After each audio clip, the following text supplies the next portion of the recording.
mata dureen isinii qopheesse akka qabamtetti naftu harkaa baataan jedhe. Akka boossetti naftu kolfitaa jedhaanii. Akka yaaddoftetti naftu gammaddaa jedhaanii.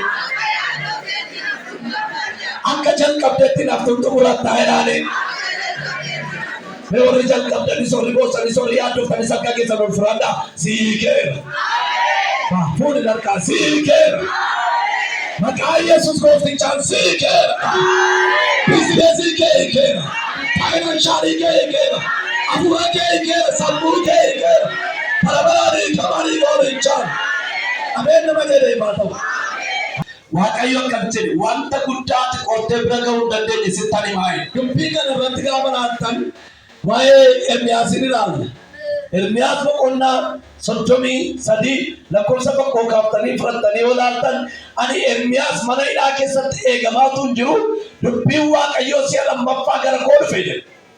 Dhagaa si'a lammaffaa gara koo dhufe maaliif gara isaa dhufe? Hidhameetu hin jiru dubbiin Waaqayyoo si'a lammaffaa gara koo dhufe. Maaltu isa hidhee akkamiin hidhame? Ayyaannu xinnoo hidhameetu hin jiru dubbiin Waaqayyoo mana hidhaa keessa dhufe. Maaliif dhufa dubbiin Waaqayyoo gara Ermiyaas? Hidhamee yoo jira, qabamee yoo jira, hundumtuurraa fagaataadha, hundumtuurraa siqaadha, mirgoon qabu, namoon qabu, mana hidhaa keessa, Waaqayyo mana hidhaa keessa dhufe lafatti hidhameera jettu harki Waaqayyoo si baruu galma kana. Maaliif hidhame yoo inni mootota yeroo sanaan hidhame? Ani isa waan hundumaa jabeessee beekee dhaabeedha. Waaqayyoodha. Isa waan hundumaa bifatti godhee dhaabeedha. Kanaafuu wanta ati laattu kana hundumaa gararraanatu jira. Waan ati keessa jirtu gararraanatu jira. Wanta ati laattu gararraanatu jira. Bifatti laattu kana gararraanatu jira. Hanumatu bifatti godhu. Hanumatu boochi. Hanumatu hojjetu. Hanumatu gaari. Lafa kamma jirtu sanumatu hojjetu. Hanumatu gaari. Gaaruu edheedha. Nakalaan ittiin jedhu. Nakalaan mana hidhaa keessa yeroo maal arga? Wanta argitee qottee bira ga'uu hin dandeenye sittan mul'isa. Utuu akka kooti akka keetti seera ta'e mana hidhaa keessa dubbii Waaqayyoo mini namni iyyuu dhufu. Jireenyi mana hidhaa jireenya boqonnaa hin qabne. Hundaan dhufamni dubbii Waaqayyoo nama isa barbaaduuf dhufu. Nama isa rakkeeffatu dhufu. Ganama kana dubbii Waaqayyoo lafatti nan hidhame tattisiifa dhufuun jechaa jira. Hidhaa garas waan dhokataa jira jama. Lola garas ulfina jira. Hidhaa garas ulfina jira. Achii gaafabaaf achii yeroobaaf waan guddaa si eeggachaa jira. Namni abdii qabdan na dhaggeeffadha ergaa kana harkaa fudhadha. Hidhamuu kee booddee ulfina jira. Qabamuu kee booddee si'a dhukkubfannu harkaa baanan seenu. Si'a hidhamnu harkaa baanan seenu. Si'a lolamnu harkaa baanan seenu. Si'a hiyyoomnu harkaa baanee deebineen sooramne hin jennu. Maaliif jennaan jireenyi keenya abdii kutannaadhaan obsa dhabuudhaan nagaa dhabuudhaan gaamachas gaddeebinu jireenyi keenya akka bordarbee deemuu yaadnu nuyi.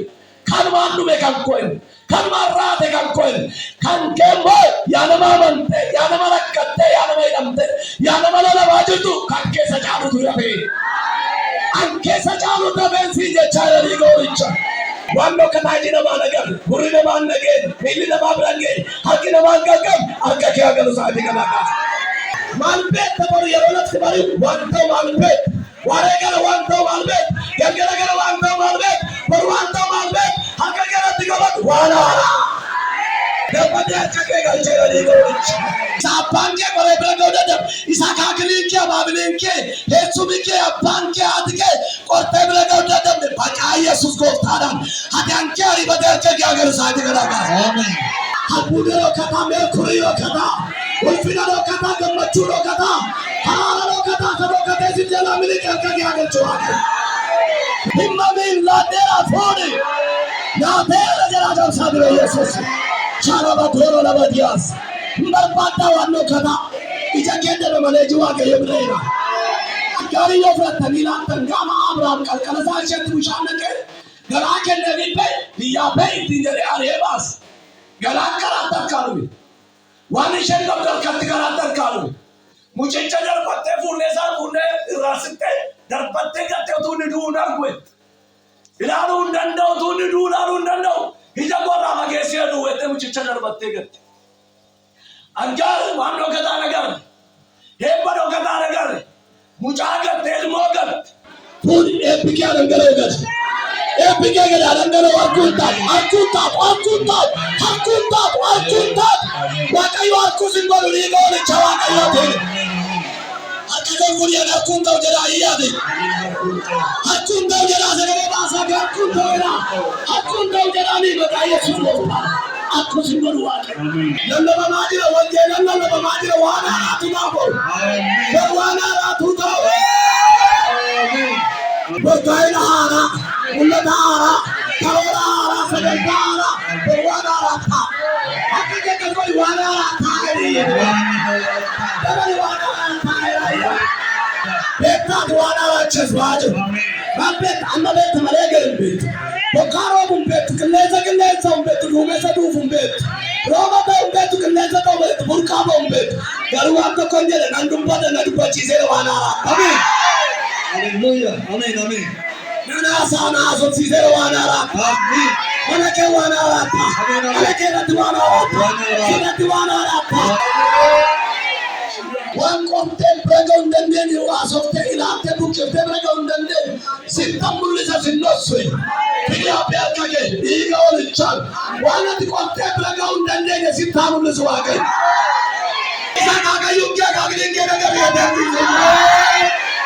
chapara bodu namo ga brata namo kesi oh hallelujah isa wallani nagar isa mandari nagar isa mandari nagar isa yendu nagar isa ketake luage amen